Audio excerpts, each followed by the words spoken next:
right, hello everybody. First of all, I just want to check that everybody can hear me. So just type in the chat, say yes, yes. Okay, perfect. Yeah, we can all hear you. Great. All right, great. Thank you very much, Peter.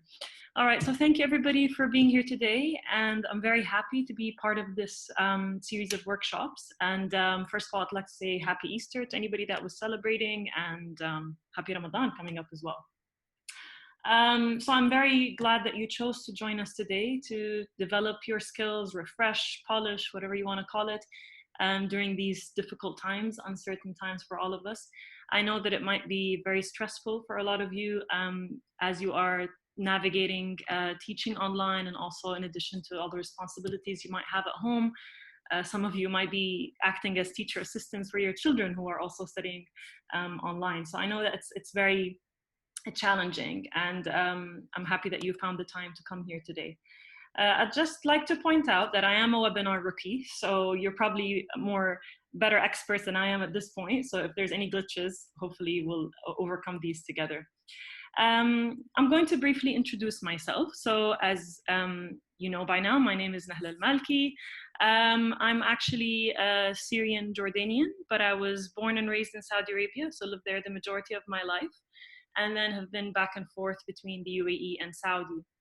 So English is my second language, like many of you attending here, and I've learned it as I grew up. I'm an independent teacher training consultant, freelancer basically. I work with different ministries, publishers, but I do have a kind of a good partnership with Cambridge, what I've worked with my colleague Peter here for quite a period of time, training many teachers. I'm very passionate about teacher education and teacher training. So I'm a CELTA trainer, and I do all sorts of other trainings like the one we're doing today. Now, before we start by talking about our objectives for the session, I just want to point out that during the session, I will be using examples from different course books, obviously Cambridge University Press course books, and these course books are for teaching English to adults or young adults at university level. However, the framework or the principles or strategies, whatever you want to call them, that I'm going to present are obviously transferable and can be easily translated to any context while you're teaching, whether young learners, early years, or whichever way or whoever you're teaching. So I hope that it'll be useful for everybody, regardless of your current context. So today we're going to start, first of all, by talking about and reflecting on our current relationship with course books. And this will form the basis of our whole discussion today. So we're going to think about how we use course books, what we believe their value is, what we take out of them, what we do. And then we're going to move on to talk about why it's a good idea to exploit material. So I'm going to try to sell you the idea here that it's better to use one solid set of material, a proper, useful course book, rather than going to a sea of material that's available at our fingertips online, Googling, all that stuff. We're going to briefly talk about the material, and I say here, sorry, this needed to be changed, I just noticed that. We're not really going to talk about criteria to evaluate material, but more of looking at how we can judge a specific piece of text or a page of a book and see if we need to do something further, if we need to exploit it, or if we need to enhance it, or if we need to replace it with something else. And then we're going to move on to talk about these strategies. And then finally, we're going to talk about specific tips that might be useful for you in your own context. So let's start off by defining, first of all, what is a course book. Obviously, I think we all know it's a course book, but we want to try to set it apart from different books. So we're talking about English language course books versus, for example, science and math and physics. Because the difference is when you were using an English language course book, it's supposed to provide us with a bit more. It's supposed to provide us with content, with skills, with context, while different textbooks could be just straightforward, giving you data and information. And we're going to talk about that a bit more later. So yes, obviously a book that teaches a particular subject. But the idea here that what I want to highlight is that at the end of the day, you could have an incredible, amazing product in your classroom, or you can have a product that might be out of date or not the ideal course book for your environment.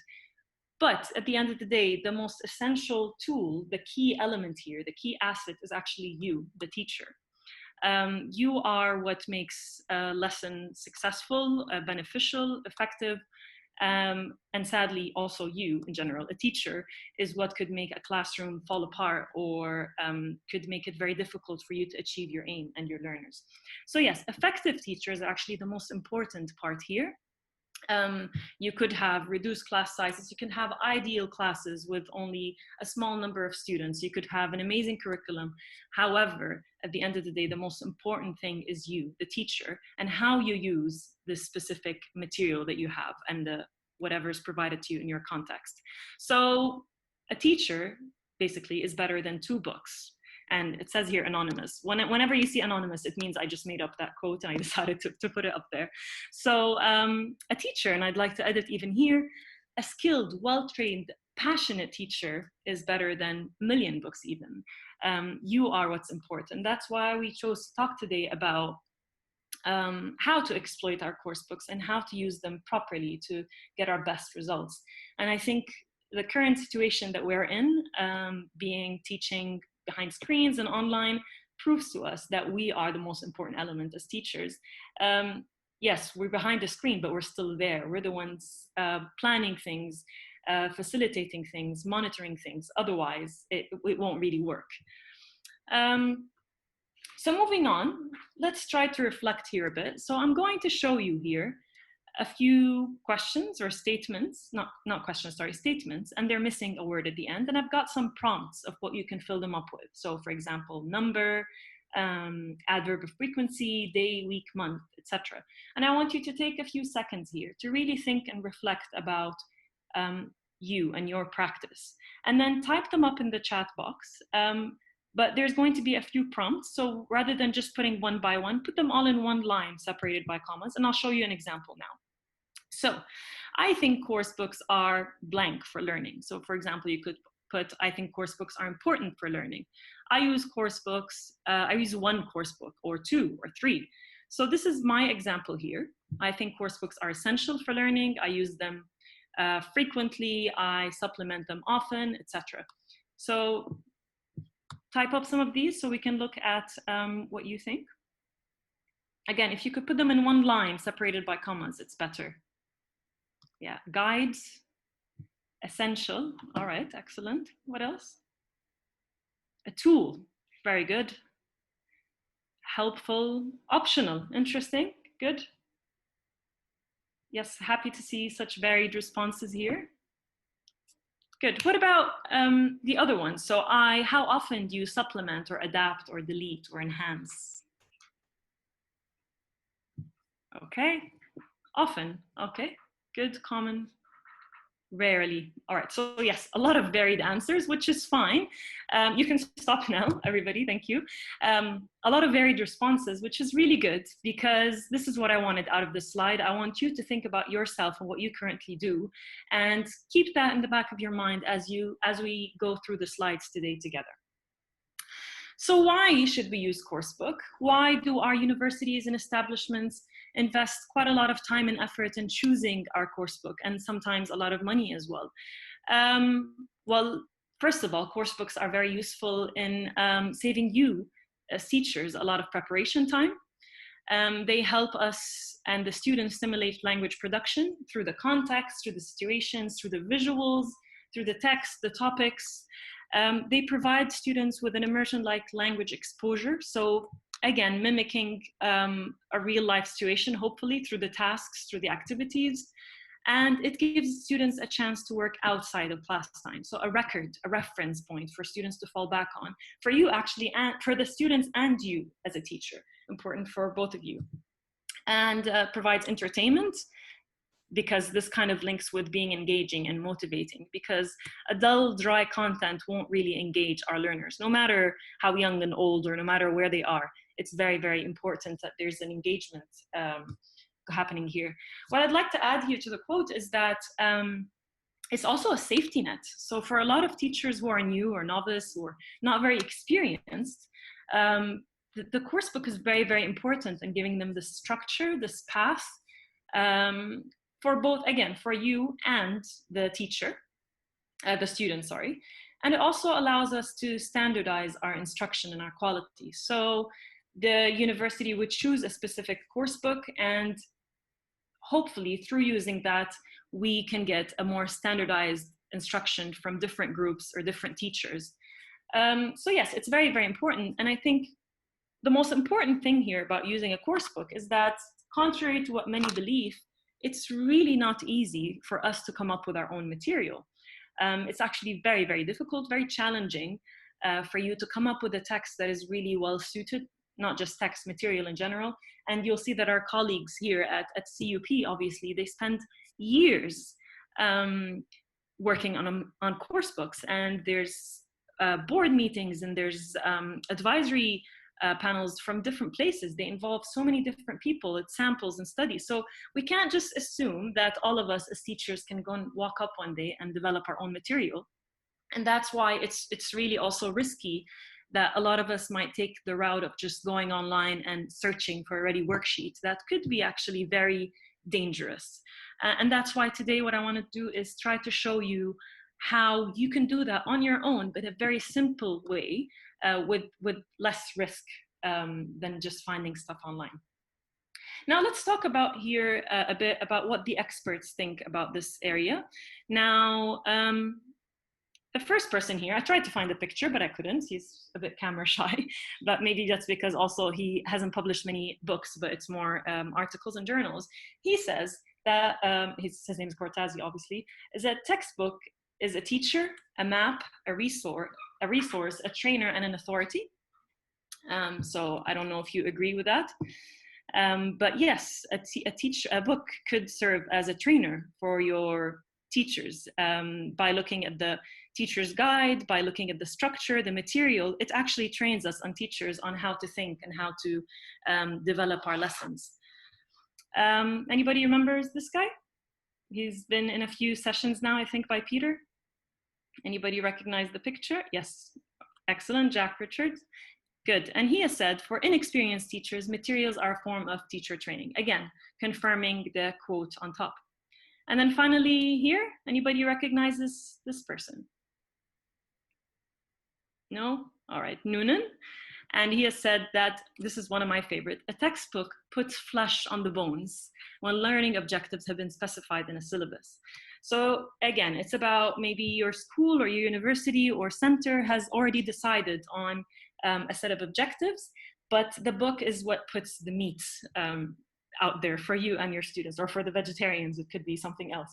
But this is the notion that he's talking about. So this is, again, one of the uses and the advantages of having a book rather than being just using different bits and pieces of materials. Now, obviously, like everything in the world, there's always pros and cons. So a lot of people are actually skeptical, and they are very negative about the idea of using course books. So I'm going to show you here 3 pictures. And what I want you to think here and type up is, what do you think has happened to these teachers as a result of using course books? Just add in one adjective before the something teacher. Okay, bored teachers, great, yeah. What else? Robot-like, excellent. Trapped, excellent. Stressed. What about the last one? What's the teacher like there? Bored, unknown, gloomy. Okay, so yes, a lot of you are very accurate actually with what I put up here. So we're always worried about creating robotic teachers. You can stop now, thank you. Trapped teachers, teachers who feel restricted by the material rather than guided, lazy teachers. So yes, unfortunately, this could happen if your teachers, or if the teacher is not using the material properly, or if they don't have that kind of spark or passion to really make the most out of it. And this is what we want to move away from. And again, that's why I'm trying to show you today of how can I really make use of my material and avoid being a robot. Avoid going page 1, activity 3, page 5, activity 7, and so on and so forth. Or feeling like I have to do this exactly as it is in the book because that's the right way, and I have no, my opinion or my attitude towards teaching has no value. So yes, it's very dangerous because using a book in the wrong way could actually de-skill you. You could have a lot of amazing ideas, a lot of creativity as teachers. You know, I've seen, I think some of you attended the session earlier, there are so many interesting ideas that you can have as a teacher, but if you feel too restricted by this book, you could feel de-skilled, sorry. So we always talk about active learning for our students. We always preach that learners need to be active and think and reflect, but I say that we also have to do the same thing. We have a responsibility as a teacher to be active in our teaching, to look at our book and think, what does this mean? Why was this put this way? How can I enhance it further? How can I extend it further for my students? So that idea is also valid for us as teachers. Now, again, look at the picture here and tell me if any of you can relate, and if any of you have been this person in the past, perhaps in the very first few days of you teaching English as a second language. Did you ever look like this walking into a classroom? Yep. Good. All right, some people are saying no, good for you. Yeah. People who said yes, how did you feel within your first few days of teaching? Yeah, overwhelmed, confused, stressed. Exactly, yes, trapped, some of you are saying.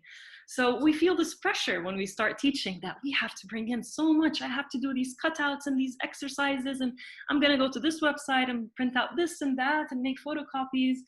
And it's very stressful. It's very overwhelming when you're in the class flustered, trying to go through all of these worksheets that you've gathered. And it's also overwhelming for your students, and your students actually start to lose faith in you when you see that you're looking like this or you're acting like this. So hopefully with time, we started to look more like this, gradually like this, and then I hope that the majority of us today walk in class looking like this.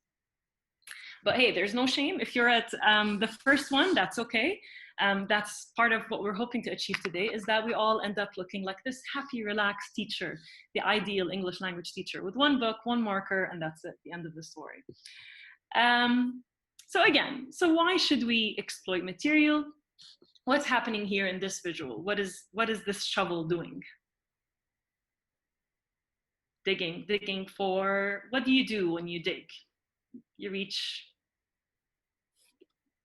good, extract, search, exactly. So why? We need to dig deeper and reach uncovered layers of our materials and learners' ability. The more we look at a material or a page of a book that we have that we're already using and think about its design and think about how I can enhance it further, exploit it, the more I can reach, the more reach in terms of my students. I can reach different abilities, different interests. Also, why? Judging by this picture, why should we be exploiting materials further? Grow, reuse, excellent, thank you. Grow, flourish, great. So we want to shift our mindsets here. We want to move from creating or reinventing constantly to harnessing and upcycling. Why? Because it's less work for you and your students. It's less stress. You don't have to constantly be looking for something else that is elsewhere and then trying to fit it in or shoehorn it into your context. And again, in the real world where we still use paper, it's also good and better for the environment for us to be constantly going to all of these worksheets and materials. So what we're talking about here, what we're preaching here, is reworking what we already have. But what I want to highlight before moving on here is I'm not necessarily saying that we need to do what I'm going to show you in a bit.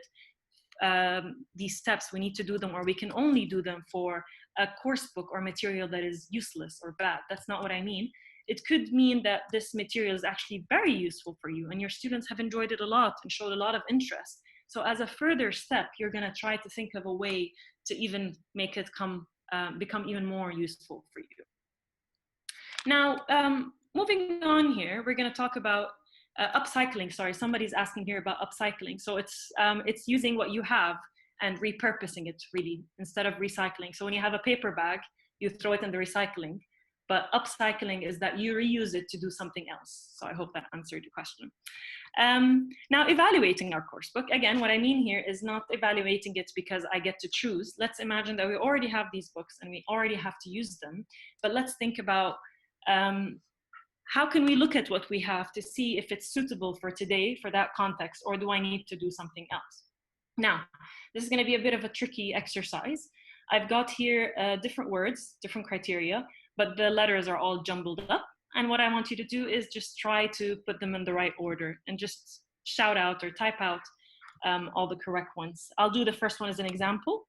So this one here, flexibility is one of them. Can you try to fix the other ones? Flexibility, purpose, balance, interest, excellent. Good. Anybody got this one here? I haven't seen a lot. Okay. All right, yes, you got most of them right. Yes, components, thank you. Great, so I'm gonna show you here the right version of it. And don't worry about this because as Peter mentioned, you will eventually get to access some of this material. So yes, shopping for criteria, this is how it would look like. So in order to think, is my course book or that specific part of the course book useful for me in that specific context, I need to think about the balance. So for example, what do I mean by balance here? I mean balance between skills. Have my student had enough listening throughout this period? Do I need to integrate speaking? Is there enough balance in terms of visuals or text or different methods or activity types? Support. So when I say support here, I'm talking about, again, both of you, the teachers and the students. So is it offering enough support for the students? Is there enough scaffolding?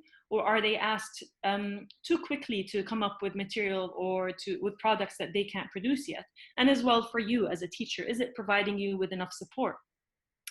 Context. Is the context relevant to you as your students and your students? Technology. Is it integrating technology enough? Is there enough audio video material?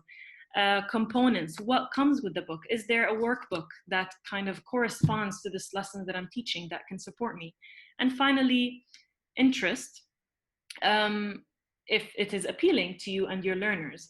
And interest can be as well in terms of topics, visuals, so many different elements. So ultimately, the idea here is that for a book to be useful for you and your learners, it should serve the learners, the learning procedure, in order to maximize learning. So that's the goal really of any material that you're using. It's about your learners and the learning procedure and the learning process. Otherwise, it could be flashy, it can include this or that, but if it's not really supporting you and your learners in that, then it hasn't really served the purpose. Yes, thank you. Engaging, that also could be with interest or context. These could all fall somewhere together. So let's try to organize our thoughts here a bit, because I know that this bubble graph for people who are not on the visual side could be a bit overwhelming. So let's try to organize our thinking here a bit. Let's try to categorize these. So previously, when some of us could go to the grocery store, I'm hoping that when you walked in, you didn't just jump around looking for strawberries and then flour and then tea. You'd have a more organized way of thinking. You'd look at the aisle and you'd see what's on top here. Maybe for you now, you can't do that, but you can shop online and look at the categories of what you need to put up. So what I'm trying to get at here is that all of these items in the bubble graph that we just saw, I'm calling it a bubble graph, but I don't know if that's the real name, but today it will be. All of these should fall under 5 main categories, which are the learning program. So this flexibility, this interest, this context should serve you, should serve your learning program. And what I mean by that is, again, for your school or institution or whatever you're working, they will obviously have objectives and goals. For example, you'd want your learners to pass a specific certification, an exam, a PET, CAT, IELTS, or you'd want them to, finish their prep year. So these are the objectives. So what we want to see is that, is this material serving that purpose? Is there flexibility and support and interest to be able to serve that wider, bigger umbrella of the learning program? Is it supporting our learners? Again, as we said, variety, engagement, level, and the teachers as well. And then the pedagogy. So does it go with the beliefs that you have or a school, or what you have as a school, or your philosophy of learning? Does it go, does it support it? And then finally, the content. Is it varied, relevant, culturally appropriate, age appropriate, and so on and so forth?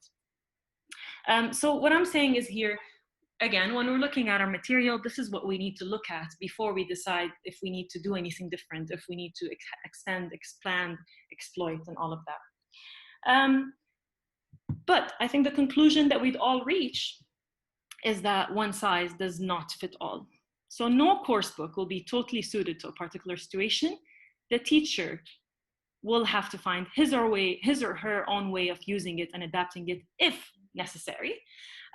This would only happen, that you could never find a book that is 100% perfect, because within your classroom, there will be so many different people with different interests, different backgrounds, different levels. So that book doesn't exist. And that's part of being an effective teacher and a passionate teacher, is that you would try to use what you have to fit all of your needs, if necessary. Thank you very much. And we're going to talk about this element towards the end. It's about not overdoing it as well. Now, in the next slide, I don't want you to type anything, but I just want you to think about this for yourself and maybe keep it as food for thought for the future.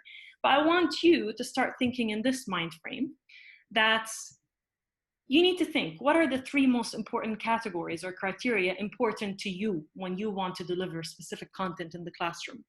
So this is kind of the basis of what you have before you decide what you need to do in the classroom with a certain set of material. So ultimately, what we're trying to avoid here is, I'm going to keep that here just for a second in case anybody wants to take a snapshot of it to think for coming up for later. And then now, what we're trying to avoid is this. What is this? This picture here, dead end, exactly. We want to avoid getting to a dead end because unfortunately, that's what a lot of us end up doing in the classroom. Again, activity 1, page 3, activity 6, page 9, etc. So exercise that we do have a fixed longevity. They begin, they create practice at the end, and that's it. Whether any of that has been internalized by the students, did they feel like they were on a path, a continuum, a journey? We don't know that. But this is what we're trying to achieve by reframing or rethinking how we use our material. So what is this thing that I'm talking about that I still haven't spoken about this whole time? And how can we better approach our material? It's a very, very simple method. And I want to show you that, I want to tell you actually that this is not really a scientific framework that's been based on a million studies and all of that fancy stuff. It's just a very, very simple thing that a lot of teachers have found useful based on my experience working with materials, teaching, training, and we've received very good feedback about it. And again, you have to remember that what I'm going to show you now is not necessarily what you need to use with a bad piece of material. It's just what you need to do at certain times to better help your learners, to make it fit for your context, to provide choice and change and depth. So this is what I mean here, the 3 elements of exploiting material. What are they? First of all, action. So we need to think of what we can do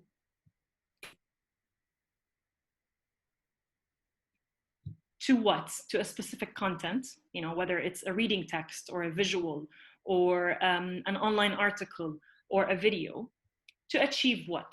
So how can I rework through the action what I have through my content to achieve something new?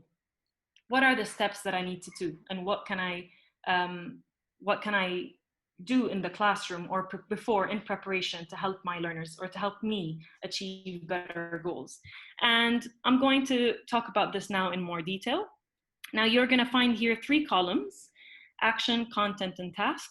And action will be the one that we focus on the most, because that will be the more crucial element, while the other 2 will be more varied and will vary depending on your context and what you use in the classroom. So what actions can I do to exploit my material? So first of all, repurposing. Don't worry so much about this, explaining them now, because you're going to see a slide after this breaking it down in more detail.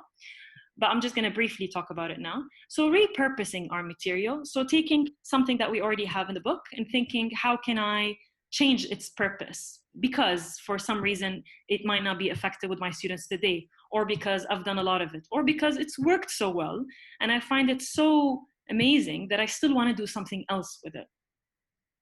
digitizing. So how can I add a digital element to my current material to make it more engaging for those who are into digital aspects, who are into audio video rather than listening without really looking at a video? How can I reorganize material to better fit my beliefs in how I should teach a certain area? Or if I find that, for example, my students always struggle with a certain grammatical aspect, so how can I reorganize it to make it simpler for my learners? Upskilling, changing the skill, adding a different layer of that skill that we have. And I want to point out that a lot of these words might be made up, and that's fine, but that's the way I think will help us remember these elements. Technologizing, so adding technology, whether it's tablets, iPads, computers, adding these elements to our practice.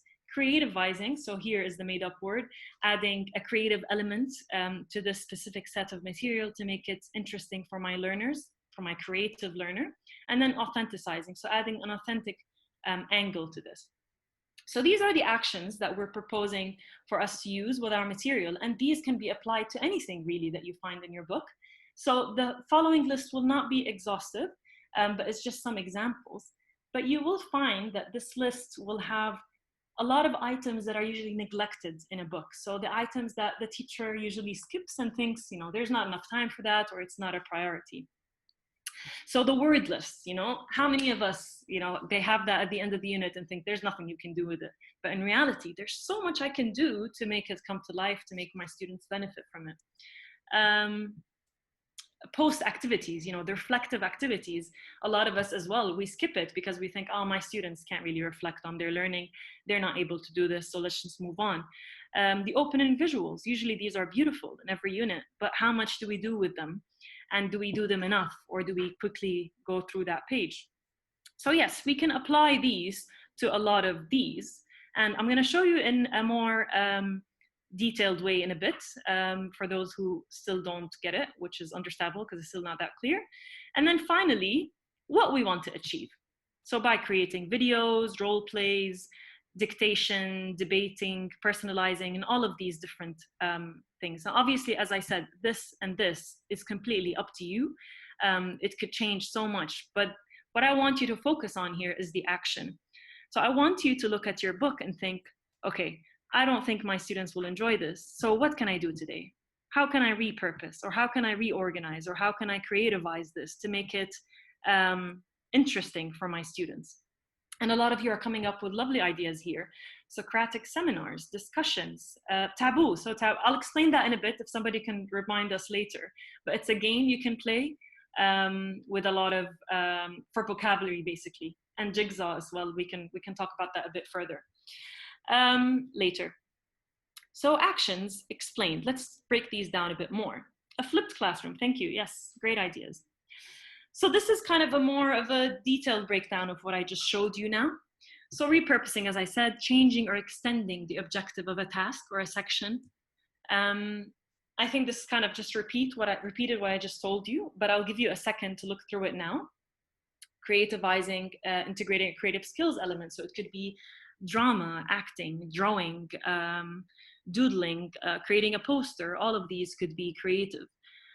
What I mean here by upskilling, for example, adding critical thinking skills. So you've got a reading text, and instead of just answering comprehension questions, you can tell them to evaluate the text or to compare it to something that they already know, to recall previous information. So adding this different dimension to your existing material that could be beautiful, but you know, this is just another layer that you can add, another piece of choice that you can give them. All right, so I'm gonna show you now an example of what I mean to make this more tangible for us. So an example, I'm just looking at the time now here, make sure that I've got enough time for everything. Yeah, we're good. So example, a reading text, very simply, you've got a text about anything. We've got a ton of those in all of our books.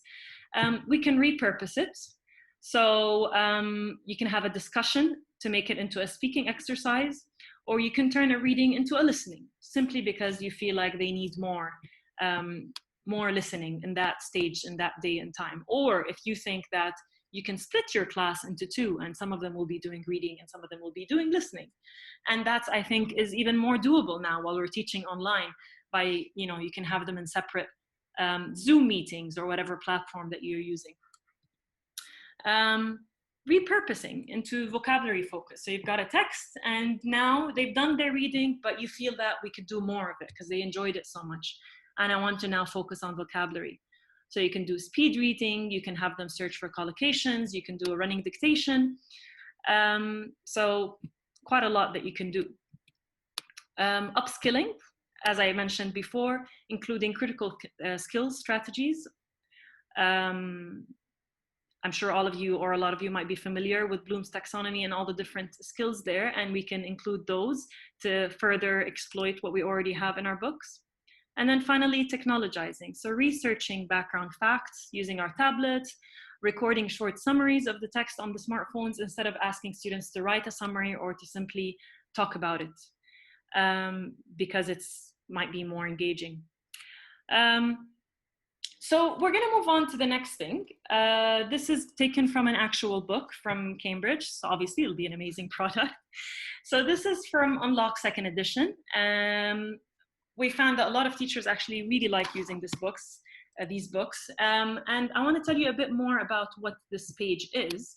So this is actually the opening page of each unit. It won't exactly look like this in each unit, but I mean the layout, the visual. So we've got beautiful, simple visuals here as the opener. And you've got the learning objectives at the top. They go by skills, by language, and even goes down to the critical thinking skills. And then finally here, you've got this activity that ultimately just helps them unlock their previous knowledge, activate their schemata, if you want to call it, through a discussion and then a link to the app where they get further content, like a small video or visuals to help them even think more about this. Now, very quickly, if you can do this, I know it's the first example. If you can look at the, this didn't include it.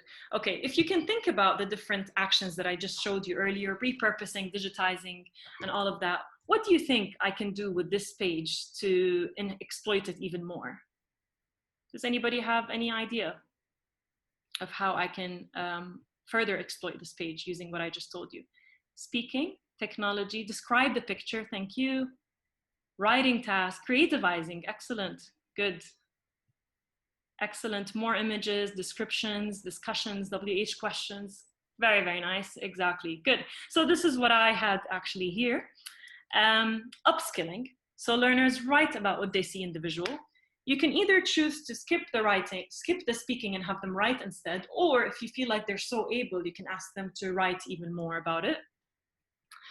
Creativize, so learners redraw the visual based on their knowledge. So what do you know about the universe? Can you draw a picture based on this? Exactly, so much you can do. And this is not just relevant for children. You know, as adults, we are very creative if we're given a chance. And there's quite a lot that can come out of this. Quite a lot of language and discussion and thinking. And then finally, technologizing. So you can ask them to use their phones or tablets to research and fact check information. So they can brainstorm what they think they know, and then they can all use their tablets or phones to check this information. Again, appealing to these learners that enjoy that. And digging deeper, that's what we're talking about here. Digging deeper to find more relevance to the subject that they have. Now this is actually from the last pages of each unit, and it's the review, so basically the reflective time. And I want to stress right now that now more than ever is when we need to use this page very well, even though we're online, because this is the time that we need our learners to actually reflect on how they're doing. Otherwise, it's very, very easy to lose them. And sadly, a lot of us skip these pages. You know, the students just end up doing tick, tick, tick, and we don't really sit and reflect with them and think. So I think there's quite a lot that we can do. Yeah, exactly. Someone said, but now we don't worry about the time. Great, so you can have them to do this at their own pace. So what can I do with this if I find that a specific student, for example, is not really doing it? So the first one is digitize. So learners record a video summarizing their learning. So instead of asking them to tick, tell them very briefly, everybody, record a video, 30 seconds or a minute, and just tell me what you learned. And I know some of you might be doubtful and think, but how can I keep track of all of these videos? I know that a lot of schools, for example, are using applications like Seesaw these days, where you can have specific journals for each learner. And then that could be their tracked place where they keep all of their reflective videos. Excellent. Edmodo, Seesaw, Graded, all of these. And you can easily track of what they're doing, of how they're reflecting. Great, thank you. Authenticizing. So whatever the topic of the unit is, we can ask them to go and try to find videos, or you can do that as a teacher related to that topic, kind of summarizing it. This could be a bit tricky, but it could work depending on your topic. And finally, upskilling. So learners focus on more metacognitive skills, reflecting on learning strategies. So thinking about their thinking, asking them to think, why did you think you did well this unit? How did you study? Were you in a different room? What time of day did you do this activity? What went through your head? Did you write or did you talk, etc.? So having them think about their thinking is also another skill that is very useful for them. It could be very, very easily done as well. Now, I think now is our last example as well here. So this is from another title, English Unlimited, and this is a classic text that you find a lot of books, home remedies and medicine and advice and all of that. So any ideas here of how I can rework this material or exploit it further to make it interesting for some of our learners? Tables, draw images, jigsaw reading, good, role plays, reorganizing, adding pictures, so that's creativity, summarizing, great, videos, excellent, thank you. Exit cards, a lot of great ideas here. So yeah, what can I do? Upskill it. So engaging critical thinking, having them analyze these remedies and think, why do they work? And evaluate remedies from different scenarios. The next one is authenticizing. So searching the internet or local communities, Facebook, WhatsApp group, and telling them to come and bring their own local remedies. And then finally, I think this one would work very well, is personalizing. So asking them to bring their own family and cultural remedies and compare. So having them interview their grandparents or aunts or great aunts and tell them, what did you do to do this, this and that? And then come and show it to the classroom. Again, a very simple thing that could be just a step further beyond us answering comprehension questions. And I believe it'll really get a lot of our students motivated. Now, one thing I want to go through with quickly before I go to my final tips is that, again, now more than ever, we need to be able to do these things with our students. With this whole situation of online learning and distance learning, we need to be able to give them choice. We need to be able to give them depth, because as I said before, it's very easy to lose them. And I'm going to use a very simple example here about my son. Actually, he's just 6 years old now, in year 1. And I'm just so impressed with the amount of choice they're giving them to work in the classroom, well, the virtual classroom. So for example, they had an English lesson recently, and it was all based about a story about a dragon. And instead of just giving them all comprehension questions, students could choose themselves. One of them could redraw that dragon and then record a video describing his feelings throughout a mission. The other one was asked to research and write. So the objective of the lesson was up-leveling your vocabulary, your adjectives. So using adjectives like vicious, fierce, angry, and all of that. And they had so much choice on how to come up with this material. Again, so the ones that were there redrawing were on the creative element. The one that were researching, they were on the technology element where they got to research. And simply, some of them could just write if they wanted to. But giving that choice and giving these ideas brings the classroom to life, brings your material to life. And not saying that the original text or the original material wasn't useful, it was. But doing this every once in a while, it's very refreshing, very useful. And I see someone here who wrote kids love it. But it's actually not just kids, even me. I would love to be given the choice to do what I want to do with specific material. And this will be such an asset for us later, such a lesson learned, because our students will become much more self-driven, more independent, and more passionate about learning, hopefully. So I think this timing is actually very useful for us to take in some lessons. Now, just to summarize at the end, let's try to think about what this means for you in your practice. So when the course book or the material is aligned with your learner's needs and it works perfectly for that lesson, or you're too tired to kind of change things around, that's fine. Keep it as it is. You don't have to be doing this on a daily basis. We don't want to add more pressure on you as a teacher. This is only for when you feel the need to do it. There's no shame. Use it as it is. Do not overdo it. As much as you try to be creative and reorganize and rethink, etc., it's also very dangerous for us to be trying to do that every single time. First of all, there'll be a burnout. Your students won't enjoy it anymore. It's just going to be a burden on you rather than a pleasant thing. So do not overdo it. But when you need to do it right. Start from your learners' needs, start from your interest, and involve them and see what they're interested in doing and see what works with them. So do it right. Again, not saying that Google is the worst place in the world. Obviously, there's a lot of good material out there, but it's not as easy as you think to find the right material for you. Use a framework that I just told you. I call it a framework, but it's just very simply these elements. Think about them before you work with your material. What do you want to do? Don't just think that I want them to look on the iPad. No, think how and what's the purpose of this and how is it useful for you? And most importantly, I think, monitor and reflect on the process. See what works and take it as a lesson learned. Just because it worked with your 8 a.m. class, it might not work with your 10 a.m. class. Your students are different. Their moods are different throughout the day. The stage of the course is different. So you need to do this mindfully, actively, to really think before you just go and run off doing bits of creative activities.